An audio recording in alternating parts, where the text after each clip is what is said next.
তেমনি ভাবে ইসলাম নির্ভর করে কিসের উপর? 5টি খুঁটির উপর। কয়টি খুঁটির উপর বাপ? 5টি খুঁটির উপর। এই 5টি খুঁটি ছাড়া ইসলামকে পরিপূর্ণ করা যাবে না। কোন ব্যক্তি যদি এই 5টি খুঁটিকে নিজের মধ্যে না নিয়ে আসতে পারে, এই 5টি খুঁটির উপর আমল না করতে পারে, এই 5টি খুঁটিকে নিজের জীবনে বাস্তবায়ন না করতে পারে, তাহলে সে ব্যক্তি পুরোপুরি মুসলমান হতে পারে না। এই 5টি খুঁটি কি? তো প্রথম খুঁটি শাহাদাতি আল্লাহ ইলাহা ইল্লাল্লাহ ওয়া আন্না মুহাম্মাদান রাসূলুল্লাহ। প্রথম খুঁটিটা হলো সাক্ষী দেওয়া যে আল্লাহ ছাড়া কোনো উপাস্য নাই, আল্লাহ ছাড়া কোনো উপাস্য নেই, আল্লাহ তাআলা ছাড়া কারো ইবাদত করা যাবে ইবাদত করা যাবে, মোহাব্বত করা যাবে, নবীর সঙ্গে মোহাব্বত করা যাবে, আপনার ওলির সঙ্গে মোহাব্বত করা যাবে, পীরের সঙ্গে মোহাব্বত করা যাবে, মা বাম্মার সঙ্গে মোহাব্বত করা যাবে, স্ত্রীর সঙ্গে মোহাব্বত করা যাবে, আলিমের সঙ্গে মোহাব্বত করা যাবে, কিন্তু আলিমের ইবাদত করা যাবে যাবে না, মৌলবীর ইবাদত করা যাবে না, নবীর ইবাদত করা যাবে না, পীরের ইবাদত করা যাবে না, স্ত্রীর ইবাদত করা যাবে না, গাছের ইবাদত করা যাবে না। পূজা যদি করতেই হয়, ইবাদত যদি করতেই হয়, চন্দ্রের যদি কেউ পূজা করে, সেই ব্যক্তি লা ইলাহা ইল্লাল্লাহ টিকাতে পারবে না। কেউ যদি সূর্যের পূজা করে, সে লা ইলাহা ইল্লাল্লাহকে টিকাতে পারবে না, টিকাতে পারবে না। তার লা ইলাহা ইল্লাল্লাহ কি টিকবে? লা ইলাহা ইল্লাল্লাহ, আল্লাহ ছাড়া কোনো উপাস্য নেই, আল্লাহ ছাড়া কোনো মাবুদ নেই, আল্লাহ তাআলা ছাড়া কারো ইবাদত করা যাবে না। তার মাত্র একমাত্র ইবাদত করতে হবে কার? জোরে বলেন না কার? কার? একটু জোরে বলেন কার? গাছের পূজা, গাছের ইবাদত করা যাবে না। সূর্যের নয়, চন্দ্রের নয়, নবীর নয়, রসুলের নয়, ইবাদত একমাত্র আল্লাহর। যিনি সৃষ্টি করেছে তারই ইবাদত একমাত্র আল্লাহ। যত প্রকার ইবাদত একমাত্র আল্লাহর। নামাজ একটা ইবাদত আল্লাহ তাআলার জন্য, রোজা একটা ইবাদত আল্লাহ তাআলার জন্য, হজ একটা ইবাদত আল্লাহ তাআলার জন্য, যাকাত একটা ইবাদত আল্লাহ তাআলার জন্য, কুরবানি একটা ইবাদত একমাত্র কার জন্য? বা আল্লাহ তাআলার জন্য। সব ইবাদত আল্লাহ তাআলার জন্য। যতগুলো ইবাদত একমাত্র আল্লাহ তাআলার জন্য। কেউ যদি ভারতের মাটির পূজা করে ইবাদত করতে চায়, সে ব্যক্তি মুসলমান হবে? মানা বলেন না? হবে।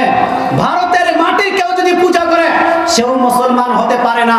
বাদেছিলাম এই জন্য আমি এটা হয়তো অনেক জায়গায় লেকচার দিয়েছি, তবু আপনার সাটাঙ্গা পাড়াও বলছি যে শুনুন, আমরা মুসলমান, as a Muslim, we are Indian মুসলিম।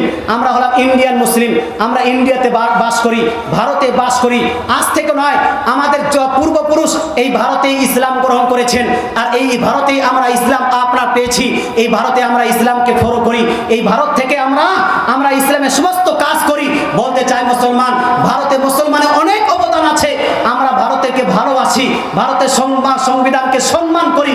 এই জন্য सारे जहां से अच्छा हिंदू सीता हमारा, हम बुलबुले हैं इसके, ये गुल सीता हमारा। बोली की बोली ना? बोली की बोली ना? बोली जय हिंद আমরা বলি, ভারত জিন্দাবাদ আমরা বলি, হিন্দুস্তান জিন্দাবাদ আমরা বলি, ইন্ডিয়া জিন্দাবাদ আমরা বলি, ইন্ডিয়া ইজ দ্য বেস্ট আমরা বলি, ভারত জিন্দাবাদ এটা আমরা বলি। কিন্তু আপনাকে বলতে চাই, এই সমস্ত কাজ, এই সমস্ত স্লোগান, এই সমস্ত আপনাদের স্লোগান আপনি লাগাতে পারবেন, তবে আমাদের দেশে অনেকগুলো নেতা আছে। আপনারা কেউ তৃণমূল, হয়তো কেউ আপনার সিপিএম, হয়তো কেউ আরএসপি, হয়তো কেউ কংগ্রেস। আপনার পার্টি চুজ করার আপনার অধিকার আছে।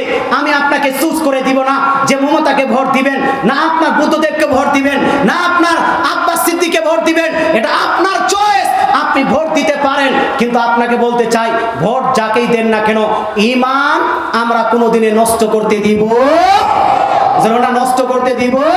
না। ঈমান আমরা কোনোদিনে ধ্বংস করব না, ইসলামকে কোনোদিনে আমরা ধ্বংস করব না। এই জন্য বলতে চাই, আপনি স্লোগান লাগান, সব স্লোগান লাগান, কিন্তু যেই স্লোগানটা ইসলামের বিরোধিতা করে, সেই স্লোগান আমরা লাগাতে পারবো না। আমরা রামকে গালি দিই না, আমরা কৃষ্ণকে গালি দিই না, আমরা কৃষ্ণকে কোনোদিনে কৃষ্ণর আপনার বর্তসনা করি না, তাকে কোনোদিনে গালি দিতে যাই না। গালি দিবা? গালি দিই। দুর্গাকে আমরা পূজাও করি না, দুর্গাকে গালি দিতেও যাই না, নাকি বা? কে দুর্গা মাকে মানবে সেটা তার ব্যাপার, পার্সোনাল ব্যাপার, কিন্তু আমরা পূজা করতে যাই। হ্যাঁ, পূজা করতে পারি না। পূজা করো একমাত্র কার? আল্লাহ। হ্যাঁ, রামকে আমরা আপনার গালি দিব না, আর তার আমরা আপনার পূজাও করব না, ব্রাদার ইসলাম। কিন্তু বাপ, বর্তমান একটা অনেক জায়গায় মুসলমানদের উপর বাই প্রেশার হিন্দুত্ববাদ যারা এজেন্ডা নিয়ে এই ভারতের বুকে ঘোরাফেরা করছে, তারা মুসলমান কমজোরদেরকে দেখে, কোন যুবক আপনার দু চারটা যুবক একসঙ্গে থাকলে তার উপর প্রেশার নয়, কমজোর মুসলমানকে দেখে তাকে আপনাকে বাই প্রেশার বলাচ্ছে। বলো জয় শ্রীরাম, বলো জয় হনুমান। আপনার তাবরেজের উপর কি অত্যাচার হয়েছে সেটা আপনার জানা আছে। আপনার আফলাকের কি বলছে, আপনার কালিয়াচকের একজন ব্যক্তির উপর যেন আপনার অত্যাচার হয়েছিল, আপনার তাকেও যেন হত্যা করা হয়েছে, সেটা আপনার জানা আছে। মব লিঞ্চিং করে জয় শ্রীরাম এবং জয় হনুমানের আপনার স্লোগান লাগিয়ে মানুষের মধ্যে মুসলমানদের উপর অত্যাচার করা হচ্ছে। ভাই, যদি কোনো হিন্দু ভাই আপনারা থাকেন, আপনাকে বলতে চাই, আপনার ধর্ম আপনি পালন করুন, সেটা আপনার বাধা দিতে যাব না। আপনার মন্দির আমরা কোনোদিনে ভাঙতে যাব না। মুসলমান আপনাকে বলতে চাই, সোমনাথ মন্দিরকে মুসলমানরা ইচ্ছাকৃত কোনোদিনে ভাঙেনি। হিস্ট্রি চেঞ্জ করা হয়েছে, হিস্ট্রি জানা নাই। মোগল সাম্রাজ্য এই ভারতের বুকে প্রায় 1000 বছর আপনার ভারত মুসলমানরা রাজত্ব করেছে। সমস্ত দিক থেকে যদি আপনারা দেখেন, প্রায় 1000 বছর মুঘল শুধু নয়, গোটা মুসলমানের যদি রাজত্ব দেখেন, ভারতটাকে সিন্ধ থেকে নিয়ে আপনার আফগানিস্তান থেকে নিয়ে পাকিস্তান, আফগানিস্তান, বাংলাদেশ, তারপরে আপনার হিন্দুস্তান, এই সমস্ত রাজত্ব আপনার দেশকে যদি দেখা যায়, মুসলমান এখানে প্রায় 1000 বছর রাজত্ব করেছে।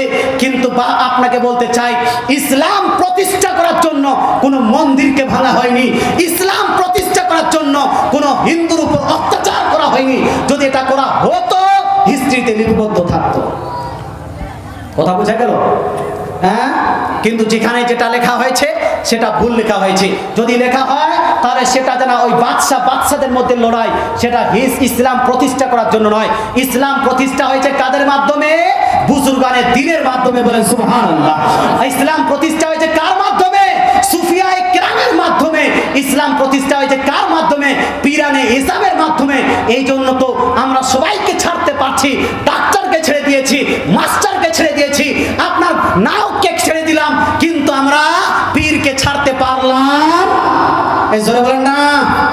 হ্যাঁ, ডক্টর জাকির নাইকা দামান ছেড়ে দিলাম, বলুন না বাপ, ছেড়ে দিলেন। ধরেছেন আপনারা? ধরেছেন? হ্যাঁ, ধরেনি। ডক্টরের ওই ডাক্তারের জাকির নাইকের আপনার দামাত ছেড়ে দিলেন, নায়কের আপনার দামাত ছেড়ে দিলেন, কিন্তু বলুন তো, পীর কা দামান, না পীর কা দামান? কেন বলছেন পীর কা দামান नहीं छोड़ेंगे? এই জন্য বলছেন কারণ পীরদের কাছে আমরা ধর্ম পেয়েছি, নাকি বা?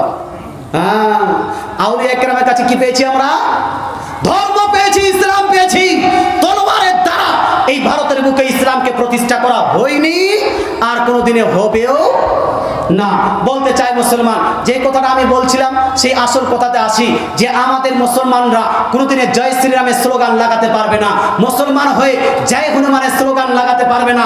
তেমনি ভাবে in the same way as a Muslim you cannot give the slogan of Vande Mataram, তেমনি ভাবে আপনি বন্দে মাতরমের স্লোগান দিতে পারবেন না, বন্দে মাতরমের স্লোগান দিতে পারবেন না। কেন দিতে পারবেন না বাপ? কেন দিতে পারবেন না? কারণ বন্দে মাতরম এটা লা ইলাহা ইল্লাল্লাহর বিপক্ষে যায়। কার বিপক্ষে যায়? লা ইলাহা ইল্লাল্লাহর বিপক্ষে যায়। কেমন করে যায়? লা ইলাহা ইল্লাল্লাহর অর্থ হলো আল্লাহ তাআলা ছাড়া কোনো উপাস্য নেই, আল্লাহ তাআলা ছাড়া কোনো মাবুদ নেই, আল্লাহ তাআলা ছাড়া কারো ইবাদত করা যাবে না। আর বন্দে মাতরমের অর্থ কি? বন্দে মাতরম এটা হলো একটা সংস্কৃত ভাষা স্লোগান। এই স্লোগানটা যদি আপনি ব্যাখ্যা বিশ্লেষণ করেন, তাহলে ব্যাখ্যা বিশ্লেষণ বার হবে, বন্দে মানে হলো বন্দনা, বন্দনা মানে হলো পূজা করা, ইবাদত করা। মা মানে হলো দেবী, মা বলা হয় মাটিকে, মা বলা হয়েছে এখানে মাটিকে, আপনার ভারতের মাটিকে। তারাম মানে হলো তোমাকে, বন্দে মাতরম মানে হলো মা আমরা তোমার পূজা করি, উপাসনা করি, ইবাদত করি। এই অর্থ দাঁড়ায় বন্দে মাতরম। কাকে বলছে? ভারতের মাটিকে। আচ্ছা বলুন তো, ভারতের মাটিকে আমরা ভালোবাসবো না পূজা করব, কোনটা? এজন্য বলেন না, ভারতের মাটিকে আমরা ভালোবাসবো, ভারতের মাটিকে রক্ষা করার জন্য, ভারতকে রক্ষা করার জন্য কারগিলে আপনার স্বাধীনতার সময় মুসলমানরাও জান দিয়ে দিয়েছে, মুসলমানরাও রক্ত দিয়েছে, কারগিলেও মুসলমানরাও রক্ত দিয়েছে, মুসলমানরাও জান দিয়েছে। আবার যদি প্রয়োজন হয় চীন দেশের সঙ্গে লড়াই করা, মুসলমানরাও লড়বে কি লড়বে না বাপ? লড়বে কি লড়বে না? আবার যদি প্রয়োজন হয় কারগিলের মতো জায়গাতে লড়াই করা, মুসলমান লড়াই করবে কি করবে না? ধারাবার করবে কি করবে না? আবার যদি এই ভারতের উপর কেউ আক্রমণ করে, মুসলমানরা কি বাড়িতে বসে থাকবে? বসে থাকবে? লড়াই করার জন্য সব থেকে বড় হাতিয়ার বানিয়ে তো দিয়েছি আমরাই। ধারা বলেন না বা এটা বোম কে বানিয়েলো? ইসলাম পরমাণু বোম কে তৈরি করেছে? আমাদের মুসলমানরাই পরমাণু বোম তৈরি করে লড়াই করার জন্য, ভারতকে সংরক্ষণ করার জন্য, ভারতকে সুরক্ষিত করার জন্য এপিজে আব্দুল কালাম আজাদ এটাকে যারা আপনার তৈরি করে দিয়েছে বলে সুবহানাল্লাহ। হে ভাই, আপনাকে বলতে চাই, তবে আমরা ভারতের সঙ্গে যতই মহাব্বত করব, মহাব্বতে কোনো কমি রাখবো না, কিন্তু আমরা ভারতের পূজা ইবাদত করতে পারবো না। পূজা এবং ইবাদত করব তার যিনি ভারতকে সৃষ্টি করেছেন, তিনি হলেন আমাদের রব। লা ইলাহা, জোরে বলেন না, লা ইলাহা ইল্লাল্লাহ। এই জন্য আল্লাহ ছাড়া কারো ইবাদত করা যাবে না। হ্যাঁ, অনেকগুলো জায়গাতে একটা শুরু হয়েছে সূরিয়া নমন, সূর্য এরকম তো কিছু আছে, সকালে উঠে সূর্যের দিকে নম করতে হবে, মানে শুরু হয়েছে কথা কথা। এটা হানা বলেন না, এই কাজটাও করা যাবে না। হ্যাঁ, ভারতে এটা কিন্তু আস্তে আস্তে চালু হচ্ছে। আপনার যদি কোনো স্কুলে এই শিক্ষা দেওয়া হয় যে সকাল সকাল সূর্যকে আপনাকে নমনম করতে হবে, বিকালে গিয়ে সূর্য যখন অস্তমিত যাবে তখন সেখানেও আপনার নমনম করতে হবে, এই শিক্ষা যদি স্কুলে দেয়, সেই স্কুলে নিজের ছাত্র নিজের ছেলেকে পড়ানো যাবে? যাবে না। কোনো যদি স্কুলে এটা শিক্ষা দেয়, মিশনে এটা শিক্ষা দেয় পীর মান্য করা যাবে না, তাহলে সেই আপনার মিশনে ছাত্র পড়ানো যাবে? যাবে যাবে না। আল্লাহ তাআলা আমাদেরকে বুঝার এবং আমল করার তৌফিক দান করুক। লা ইলাহা ইল্লাল্লাহ, আল্লাহ ছাড়া কোনো উপাস্য নেই, আল্লাহ ছাড়া মাবুদ নেই, একমাত্র ইবাদত করব কার? আল্লাহ। এবার আসুন, পিওর মুসলমান কিভাবে হব এটা একটা বিষয়, তারপরে মান্যত একটা বিষয় ছিল না? এবার শুনুন ধ্যান দিয়ে, যত ইবাদত একমাত্র আল্লাহ তাআলার জন্য, নাকি বাবা? ভালোবাসা, মোহাব্বত, শ্রদ্ধা, প্রেম, প্রীত এটা অন্য সঙ্গে হবে, হবে না? মান্যত, ইসলামিক মান্যত, খুব ধ্যান দিয়ে শুনবেন, আবার উল্টাপাল্টা করে আমাকে বদনাম করার চেষ্টা করবেন না। নিজে বুঝবেন সঠিকভাবে, তারপরে প্রচার করবেন। বুঝতে না পারলে আমার ফোন নাম্বার আছে, আমাকে আবার ফোন করবেন। এই মৌলবি সেই মৌলবির কাছে না গিয়ে যদি আমার কথা সঠিক না ভুল এটা যদি যাচাই বাছাই করতে হয়, তাহলে কোনো বড় মুফতির কাছে গিয়ে সেটা যাচাই বাছাই করবেন। কথা বুঝে গেল? হ্যাঁ, এই ইমাম সাহেবকে গিয়ে মৌলবি সাহেব তো এরকম বলেছে, ও মুফতি সাহেব খুব বাড়াবাড়ি করে, অথচ মৌলবি সাহেব ভালো জানেই না, এমনও হতে পারে। তাই যদি বিষয়টা যাচাই বাছাই করতে হয়, বড় কোনো মুফতি সাহেবের কাছে গিয়ে যাচাই বাছাই করবেন। আমাদের অভ্যাস আমরা যখন চাকরি পাবো, চাকরি পাওয়া আপনার ইচ্ছা, চাকরি হচ্ছে না, চাকরি হওয়া কিন্তু হচ্ছে না, যখন বিয়ের জন্য আমি যারা ছোট সুন্দর একটি মেয়ে পাচ্ছি না, বা আমার ছেলে হচ্ছে না, ছেলে পাওয়ার আশায়, বা আপনার সন্তানই হচ্ছে না, সন্তান পাওয়ার আশায়, বা আপনার ছেলে মেয়ের মধ্যে কেউ অসুস্থ হয়ে গেছে, তাকে আরোগ্য লাভ করার আশায়, আপনি অনেক দিন থেকে অসুস্থ, আপনি আরোগ্য লাভ করার আশায়, আপনি কোনো আপনার বড় বিজনেসে ডেভেলপার হওয়ার জন্য আপনি কি করেন? ফট করে মান্যত করেন কি করেন না? ভালো বলেন বাবা, মান্যত করেন কি করেন না? করেন।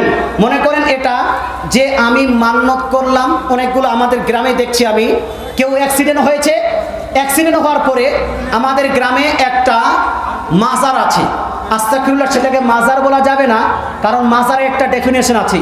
সব জায়গায় যদি বলে পীরের থান বা পীরের আপনার নাম দিয়ে চালিয়ে দিলে যে মাজার হয়ে যাবে, সেটাকে মাজার বলা যাবে না।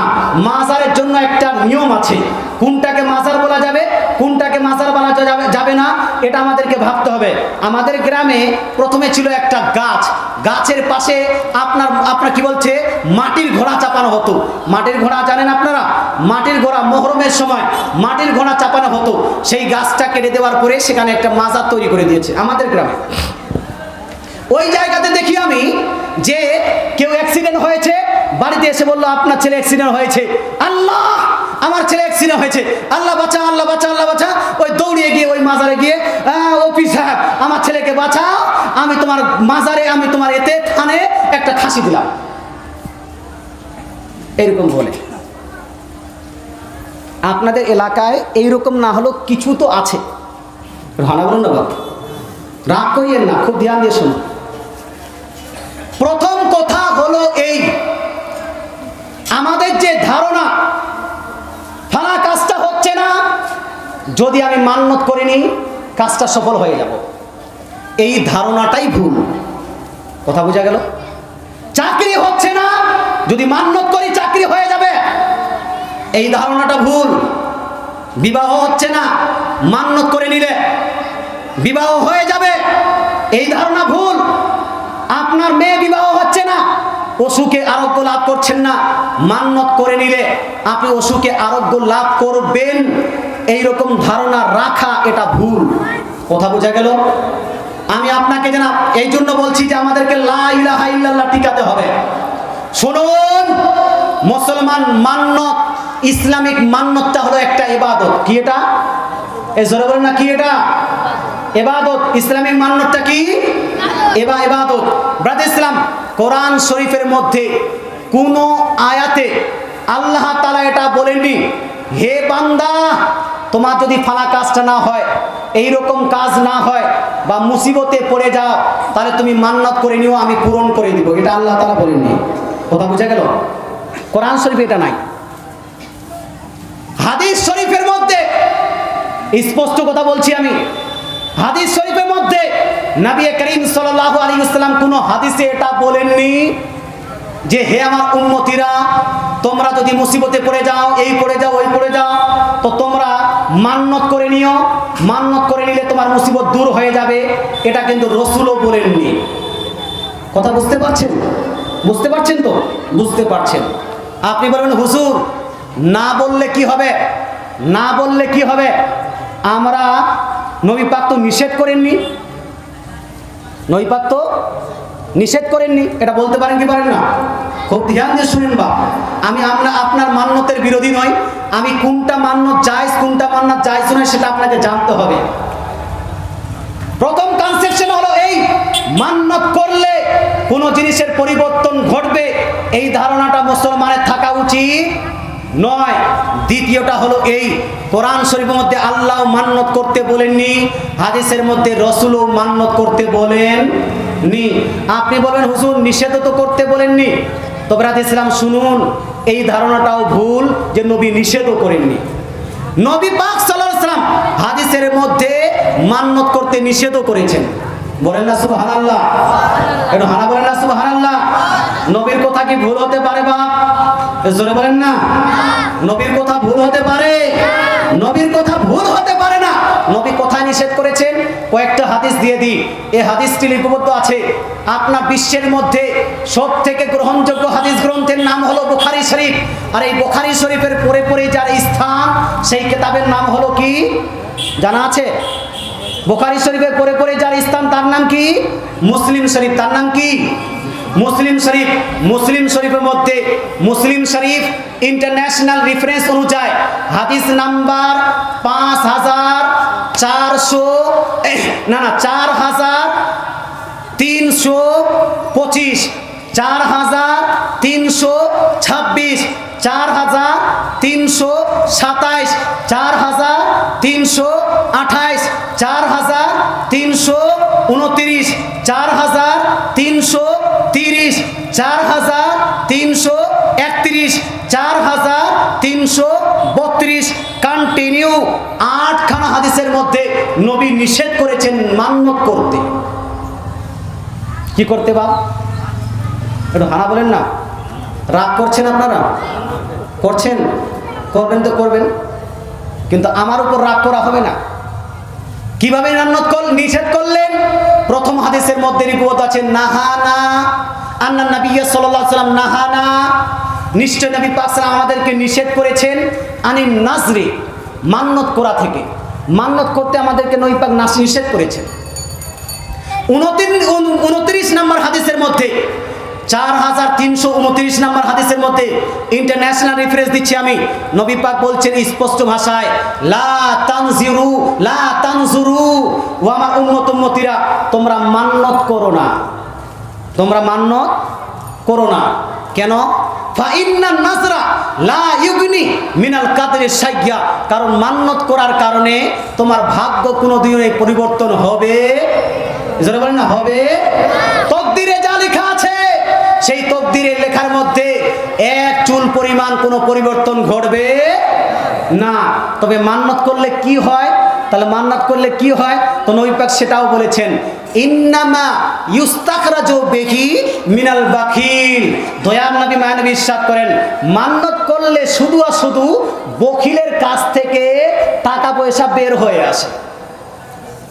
কি হয়ে আসে বাপ? বখিলের কাছ থেকে টাকা পয়সা বের হয়ে আসে। কিভাবে করে? আপনারা হয়তো রাগ করছেন, আমাদের এলাকায় একজন মানুষ মান্নত করেছে, আল্লাহ আমার বাচ্চা যদি সুস্থ হয়ে যায় তা আমি একটা উট কুরবানি করব। কি করব বাপ? উট কুরবানি করব। বাচ্চা কিন্তু সুস্থ হয়নি, বাচ্চা মারা গেছে। কথা বুঝে গেলেন? তারপরে সে বলছে, হুজুর আমি তো উট কুরবানি করলাম না। তারপরে দেখছি যে মাঝে মধ্যে স্বপ্নে এসে উটটা আমাকে কামড়াচ্ছে, উট খালি আমাকে কামড়াচ্ছে। কথা বোঝা গেল? তাই হুজুর সেটাকে পূরণ করব।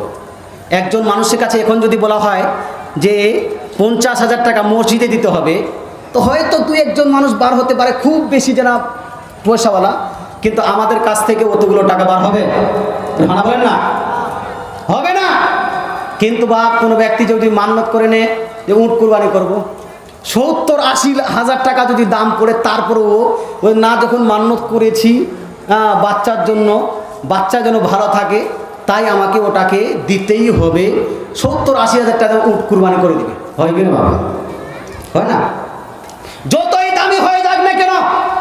তো নবী পাক ইরশাদ করেন, তোমরা মান্নত করো না, কারণ মান্নত করার কারণে কোনো পরিবর্তন হবে না, যা আছে সেটাই থাকবে। তবে মান্নত করার কারণে এটা হয় যে বকিলের কাছ থেকে টাকা পয়সা বের হয়ে আসে। কে বলছেন এটা? একটু হানা বলেন না বাবা, একটু জোরে বলেন না। এখন একটা শায়ের যদি আসতো আর আপনার মন মোতাবেক 2টা শের পড়ে, হাত উঠা, সব হাত উঠে ইয়া রাসূলুল্লাহ করে দিতেন। আর হাদিস শোনাচ্ছি তখন একটু হানা করতে বলছি, তখন আর হানা উত্তর নাই। একটু হানা বলেন না বাবা। কে শুনিয়েছে এই হাদিস? কে বললেন এই কথা? আমার নবী বলেছেন। বলেন সুবহানাল্লাহ। কে বলেছেন বাপ? নবী বলেছেন। এখান থেকে সুস্পষ্ট প্রমাণিত হলো যে মান্নত করলে কোনো জিনিস পরিবর্তন হয় না। আল্লাহ তাআলা রাসূল ইরশাদ করেন, লা ইয়ারুদ্দু শাইয়্যা, হে আমার উম্মতিরা শুনে নাও, তোমার যদি বালা মুসিবত আসার থাকে, মান্নত করার কারণে বালা মুসিবত দূর হয়ে যাবে, দূর হয়ে যাবে না। নবী নিজেই ইরশাদ করেন এটার কারণে কোনো জিনিস দূর হবে না। তাহলে আমরা মান্নত করি, মান্নত করতে পারবেন, কিন্তু মান্নত করার কারণে যে পরিবর্তন ঘটা, যে আমাদের কনসেপশন ধারণা, সেই ধারণাটাকে আমাদেরকে রিমুভ করতে হবে। আমাদের ধারণা সেটাই রাখতে হবে যেটা আমার নবী দিয়েছেন, যে এটা পরিবর্তন ঘটায় না, এটা তকদিরকে পরিবর্তন করতে পারবে না। মান্নত করার কারণে তোমার মুসিবত দূর হয়ে যাবে না, মান্নত করার কারণে তোমার আপনার সন্তান জন্ম লাভ হবে না, মান্নত করার কারণে তোমার আপনার অসুখ দূর হয়ে যাবে না। বরং আল্লাহ তাআলার কাছে দোয়া করো, দোয়া দ্বারা তোমার কাজা পরিবর্তন হবে, দোয়া দ্বারা তকদিরও পরিবর্তন ঘটে। বলে সুবহানাল্লাহ। আল্লাহ তাআলা রাসূল ইরশাদ করেন, আপনার সাদকা করো, সাদকা করার কারণে সাদকা তো তারুদ্দুল বালা, সাদকা করলে বালা মুসিবত দূর হয়ে যায়। বলে সুবহানাল্লাহ। কিন্তু মান্নতের প্রসঙ্গে বলেননি, তাই বলতে চাই মুসলমান ধারণাকে দূর করে নেন, যেটা ভুল ধারণা আছে। এবার শুনুন, তাহলে হুজুর মান্নত করাটা কি? মান্নত করা জায়েজ, মান্নত করা জায়েজ, কিন্তু শরীয়তের তরফ থেকে প্রেশার নাই।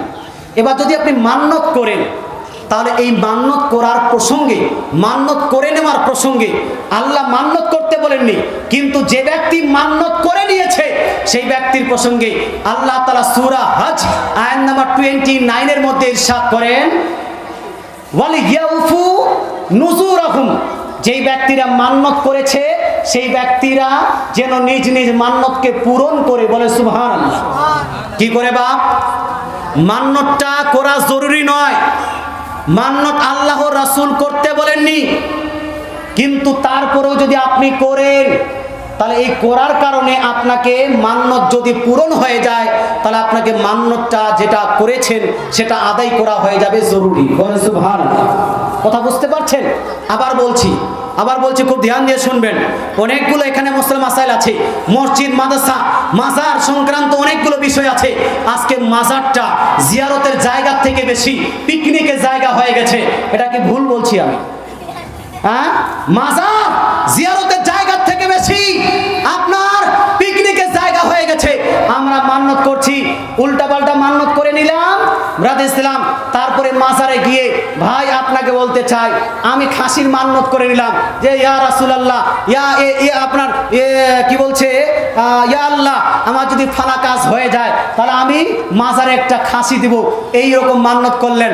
তারপরে করলেন কি, যখন মান্যত পূরণ হয়ে গেল, কাজটা সফল হয়ে গেল, তখন আপনি একটা গাড়ি করলেন, গাড়ির সঙ্গে আপনি যেন ওই গাড়িতে কি বলছে গ্যাস রাখলেন, চুলা রাখলেন, হান্ডি রাখলেন, পাতিলি রাখলেন, বর্তন রাখলেন, তারপরে সঙ্গে সঙ্গে আপনার স্ত্রীকেও রাখলেন, বোনকেও রাখলেন, পেটিকেও রাখলেন, তারপরে বান্ধবীকেও রাখলেন, শালিকেও ডাকলেন।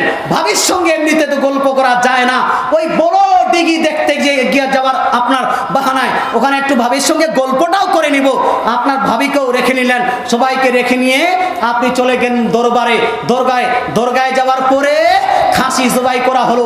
খাসি জবাই করার পরে, খাসি আপনার রান্না বান্না করার পরে সবাই মিলে পেট ভরে, জি ভরে খাসির গোশত খেয়ে আবার ঘুরে চলে আসলেন। একটু হানা বলেন না,